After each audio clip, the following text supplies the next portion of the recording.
নমস্কার, সবাই ভালো আছো তো? অল্প একটু গল্প চ্যানেলে তোমাদের সকলকে স্বাগত।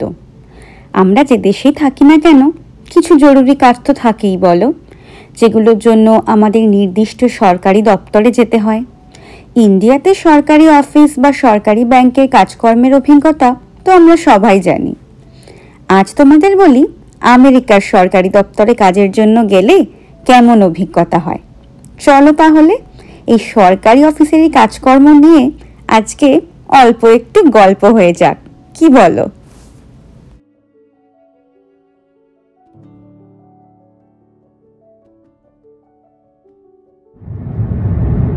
আজকে একটা অফিসিয়াল কাজে যাচ্ছি।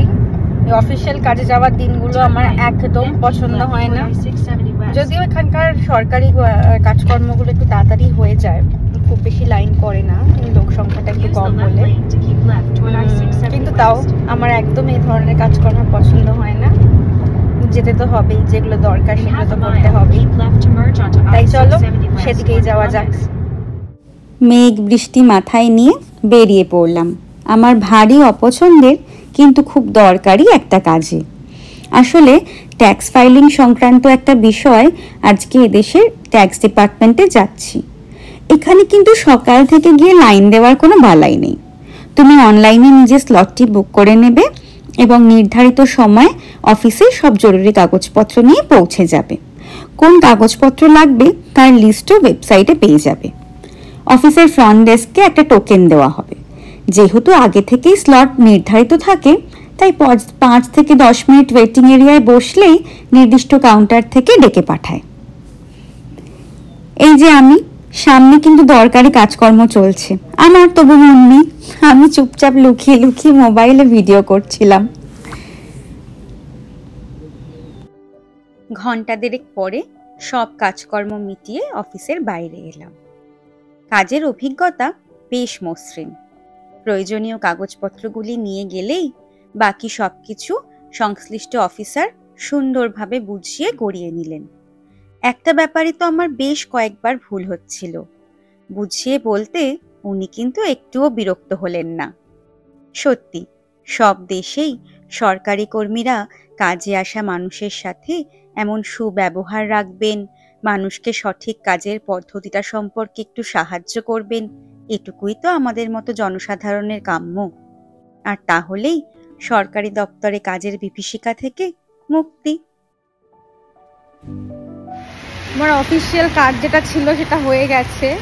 এখন প্রচন্ড জোর বৃষ্টি নেমেছে, আমি ছাতা আনিনি, তো গাড়ির পার্কিং অবধি যেতে অনেকটা সময় লাগবে আমার, কিন্তু হেঁটেই যেতে হবে। এখন উপায় কিছুই নেই, তো আস্তে আস্তে আমি গাড়ি অবধি যাচ্ছি। গাড়িতে গিয়ে আবার কথা হচ্ছে, চলো টাটা। বৃষ্টির বোধহয় আলাদা একটা স্নিগ্ধতা থাকে, চারিদিকটা নরম লাগে দেখতে। এই কংক্রিটের জঙ্গলেও লাবণ্য এনে দিয়েছে এক পশলা বৃষ্টি। কিন্তু রাস্তায় দেখেছো অল্প অল্প জল কিন্তু জমেছে। আমি আবার কোথায় কোথায় জল জমেছে সেই সব ক্যামেরা বন্দি করতে করতে এগিয়ে চলেছি, যাতে কলকাতার জল জমা নিয়ে কেউ আমায় খোঁটা দিলেই তার সামনে বেশ এই অকাট্য প্রমাণটা পেশ করতে পারি যে আমার তিলোত্তমা একা নয়, সব বড় শহরেই জল জমার সমস্যা আছে। পুরো ভিজে গিয়ে আমি এখন গাড়িতে এসে বসেছি, এবার বাড়ি যাই। তাহলে আমি বৃষ্টির মধ্যে এখানকার রাস্তাঘাট কেমন তার একটা ছোট্ট ছবি তোমাদের সঙ্গে শেয়ার করলাম আজকে। তো বৃষ্টিতে এখানেও কিন্তু অল্প অল্প জল জমে, শুধু কলকাতাকে দোষ দিয়ে লাভ নেই, তাই না বলো?